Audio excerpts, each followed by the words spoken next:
Nono ano, como que vocês estão? Espero que estejam bem, realizando as atividades remotas, participando ali dos plantões em suas escolas. Meu nome é Graziela e vamos dar sequência aos nossos estudos. E hoje nós falaremos de um tema, ditadura militar no Brasil, que vai de 1964 a 1985. Mas antes, vamos só retomar alguns pontos que nós falamos nas aulas anteriores. A professora Amanda estava conversando com vocês sobre o período em que esse carinha aqui esteve no poder, João Goulart. E ela comentou que ele estava querendo fazer algumas reformas de base. E dentre, vamos dizer assim, destas reformas, uma delas era a reforma agrária.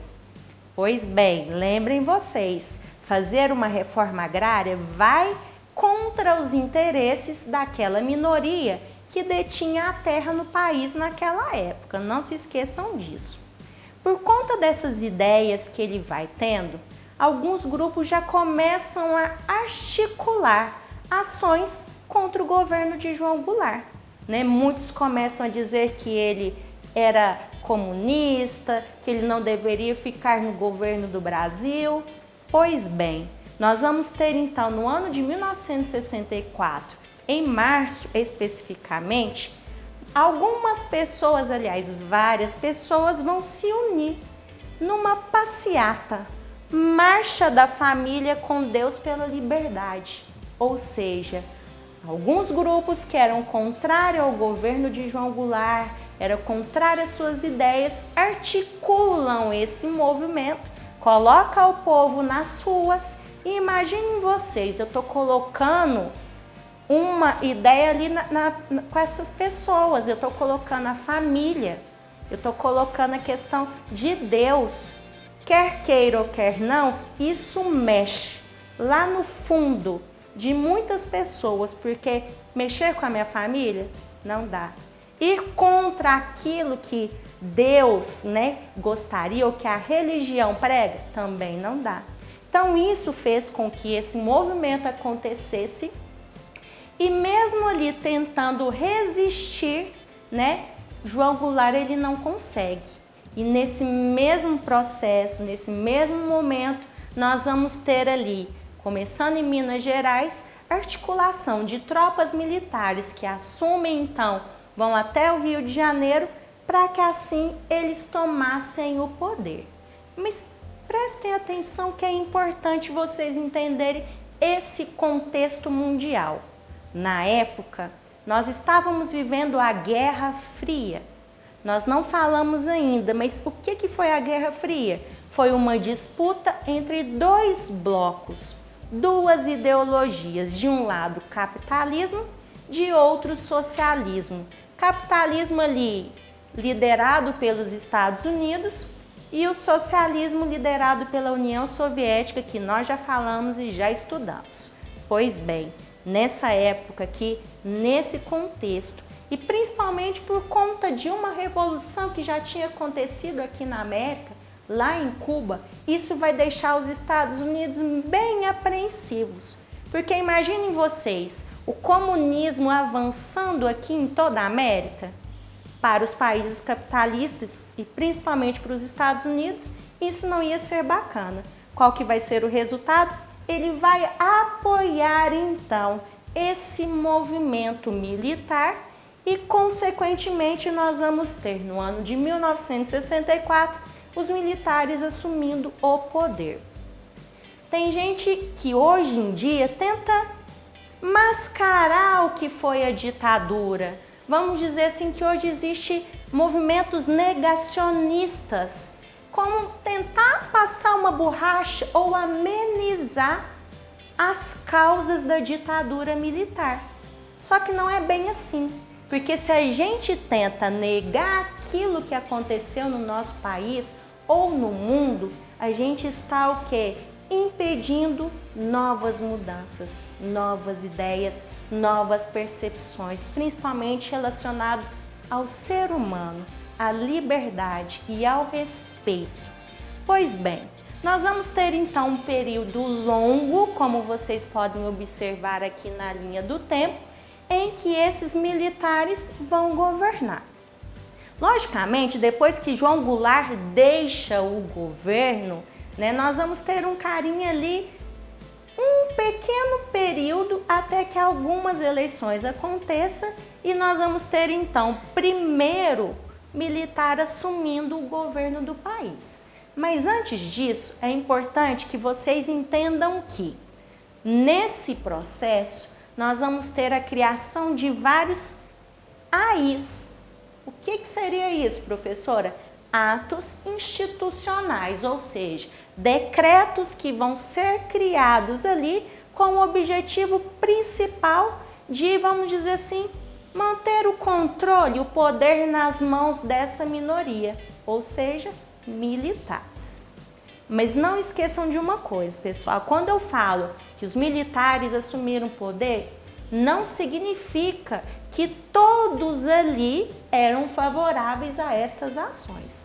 A gente tem alguns grupos que também sofreram um pouquinho, mesmo sendo militar. Pois bem, esse ato institucional, além de falar lá que deveria acontecer eleições para indicar quem que assumiria o governo, ele vai também mudar algumas coisas no país. Pois bem, Castelo Branco, ele assume o poder e olha que curioso, só para vocês pensarem, todo mundo já ouviu falar na Escola Estadual Marechal Humberto de Alencar Castelo Branco? Prestem atenção, essa escola não tinha esse nome. Ela vai receber esse nome em homenagem ao presidente. Fica aí a interrogação para vocês pensarem. Nesse período que Castelo Branco está no poder, nós vamos ter algumas mudanças. Primeira mudança, eleições indiretas. O que seriam essas eleições indiretas? A partir desse momento, o povo não teria liberdade para votar. Se é uma eleição indireta, aquelas pessoas que estão ali na cúpula do poder, no caso os militares, eles vão escolher ali entre eles quem assumiria o poder, ou seja, quem governaria. Então eu quero que vocês vão prestando atenção para perceberem como os direitos eles vão sendo destituídos do cidadão brasileiro. Esse é o primeiro ponto. As eleições diretas deixam de existir. Segunda questão, partidos políticos. Acaba-se com todos os partidos e vai permitir apenas 2 partidos. De um lado, a gente tem a Arena, ou seja, o partido desses governantes que estão agora no poder, Aliança Renovadora Nacional, e de outro lado, nós vamos ter então, vamos dizer assim, que seria o grupo de oposição. E aí eu quero que vocês percebam, olha, eles estão deixando ali um partido de oposição, então quer dizer que eles não eram tão autoritários assim? Enganam-se. Isso tudo era uma estratégia de poder. O que eles queriam que os outros vissem lá fora? Fora ali daquele centro de poder. O que eles queriam que a população visualizasse ali? Então percebe, existência de 2 partidos apenas. Nós vamos ter então nesse mesmo processo a criação de uma nova Constituição com a inclusão desses atos adicionais que estão sendo criados.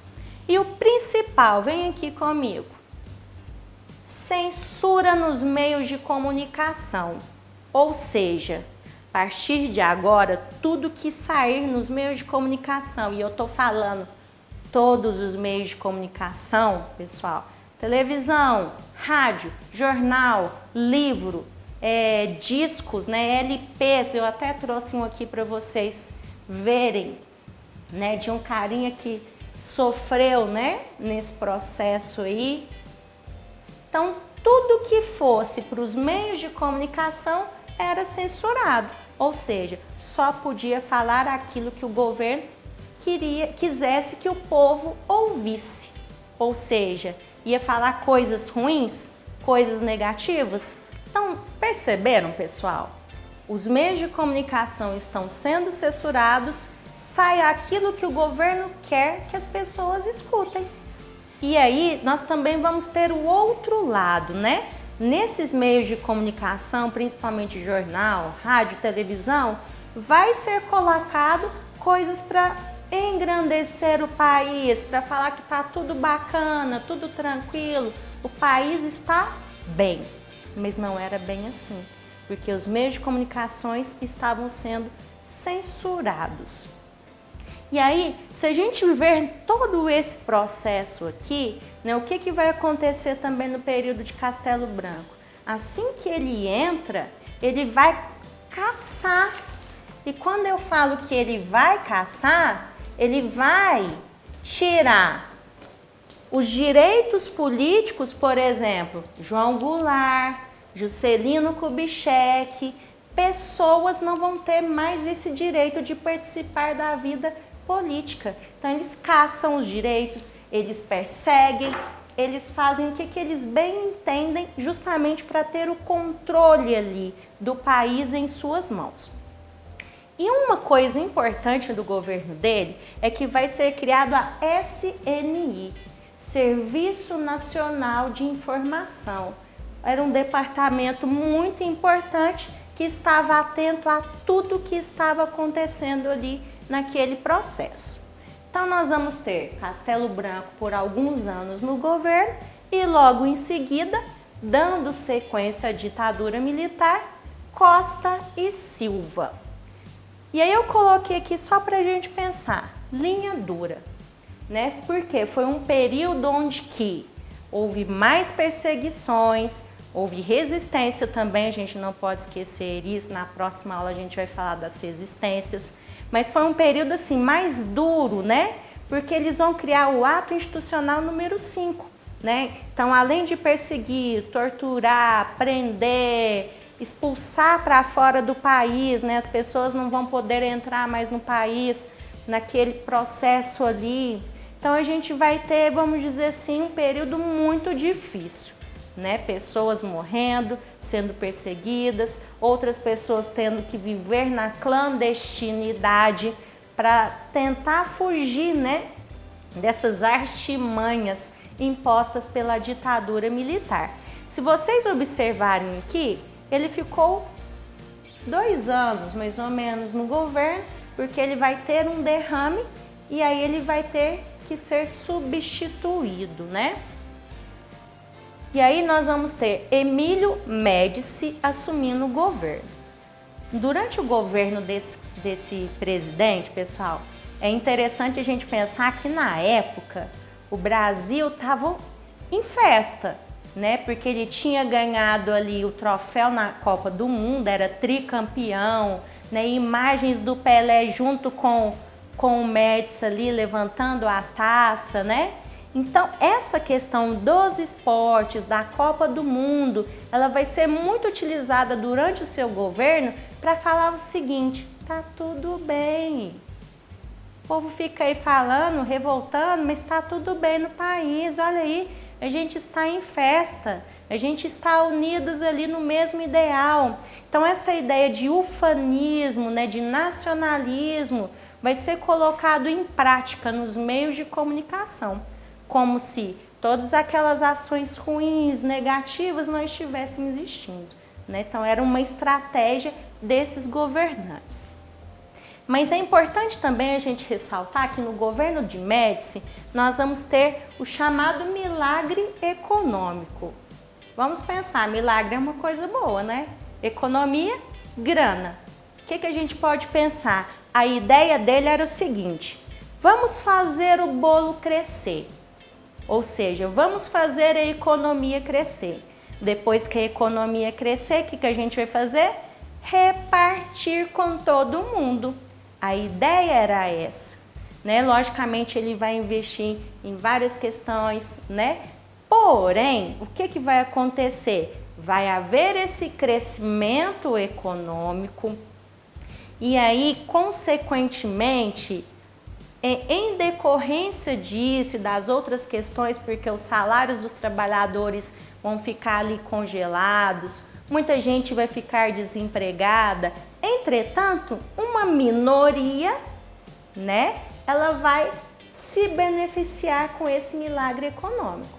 E é importante a gente não esquecer que nesse processo há uma aproximação com os Estados Unidos. Por que com os Estados Unidos? Porque nós vamos ter ali vários empréstimos junto ao FMI, né, que é o Fundo Monetário Internacional, e aí eles começam a fazer vários empréstimos para investir aqui no nosso país, né? Se a gente for pensar, empréstimos gera juro, e juro depois, se você não consegue pagar, a dívida só vai aumentando e aumentando e aumentando.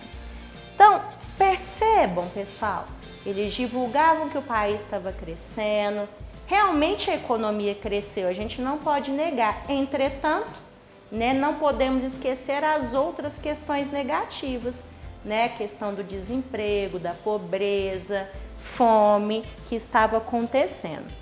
Nesse mesmo período é criado o DOI-CODE, é um departamento de operações e informações, um centro também, que era responsável, vamos dizer assim, por gerir todas as questões de controle da época.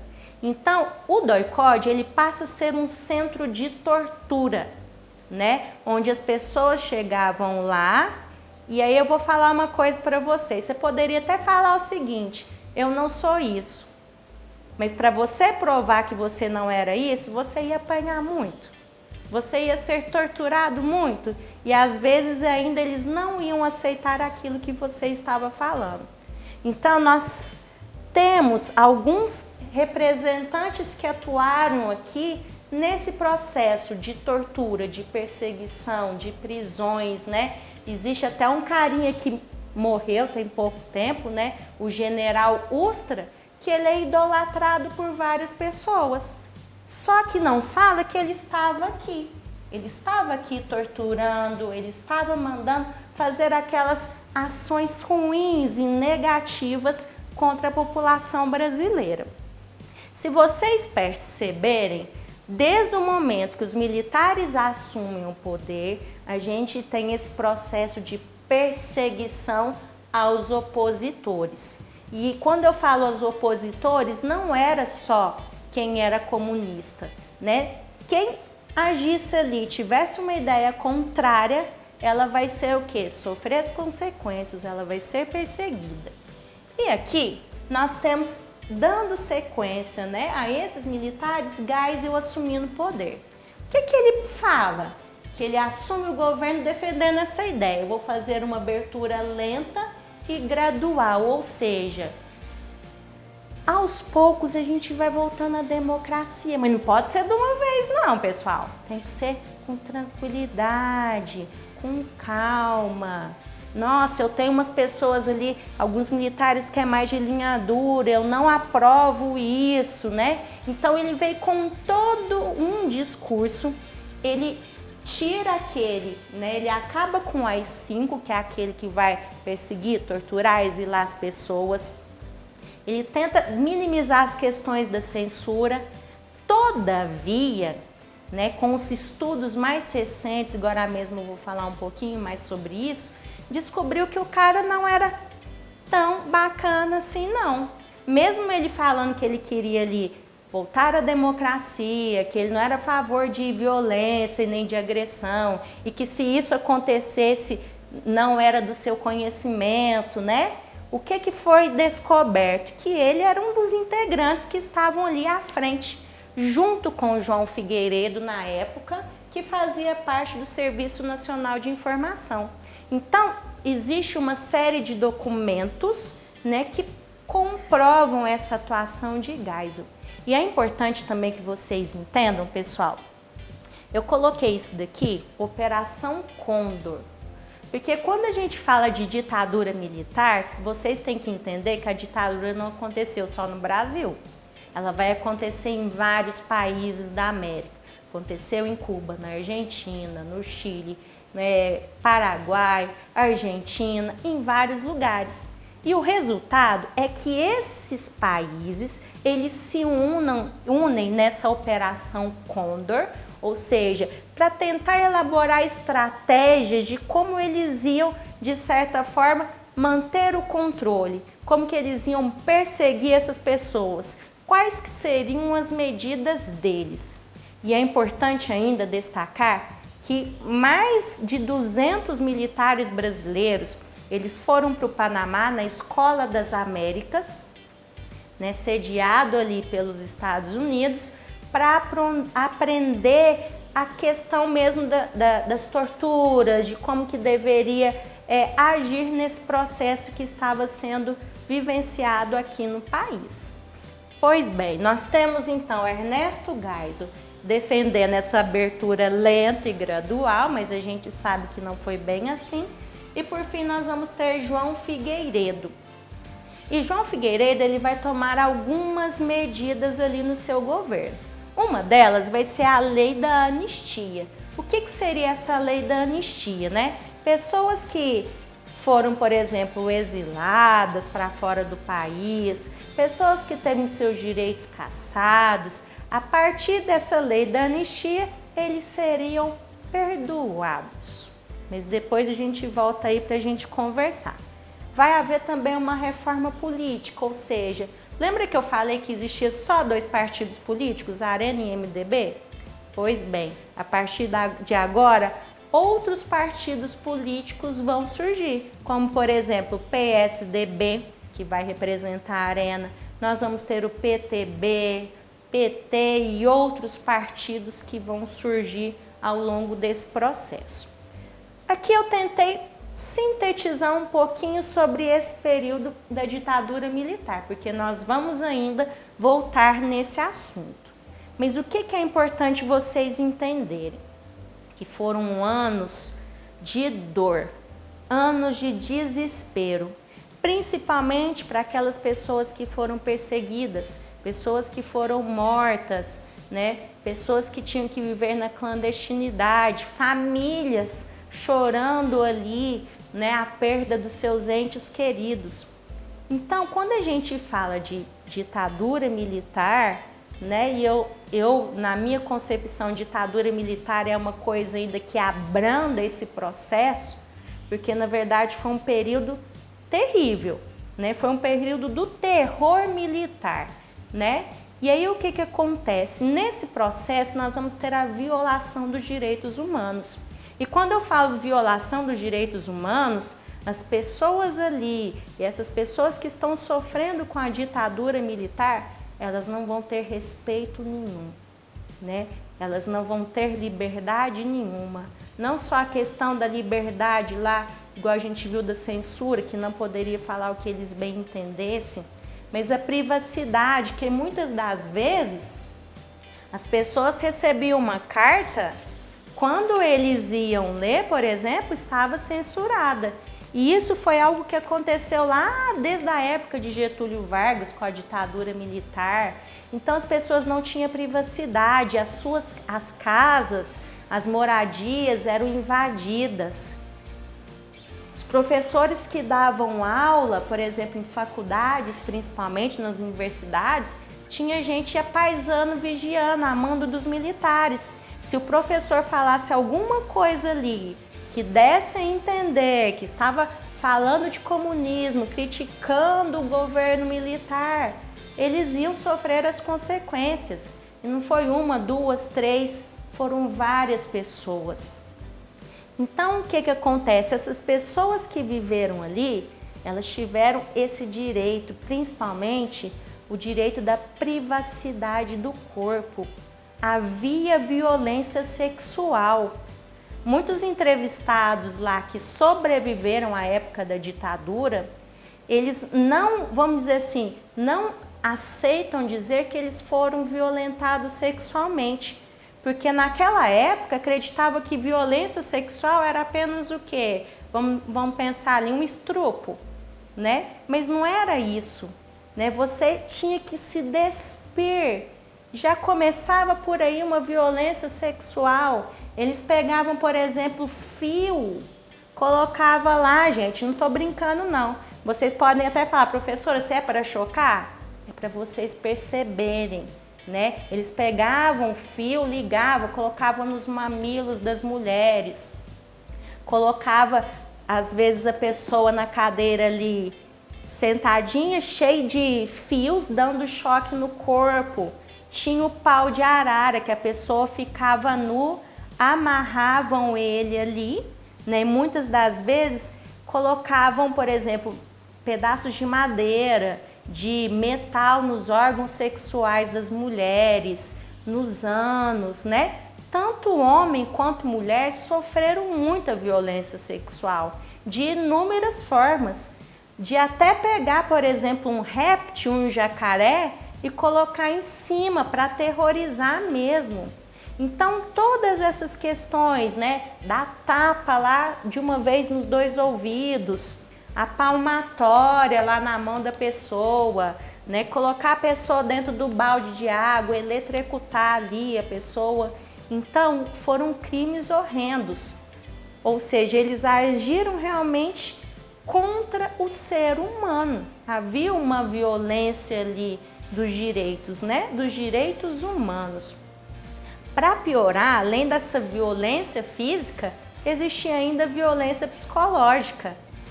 Deles chegarem a ponto de levar criancinhas lá, por exemplo, para o doicode, para ver a mãe, por exemplo, apanhar, sofrer agressões, levar esposo, levar pais, né? Eles queriam fazer mesmo essa tortura psicológica nas pessoas.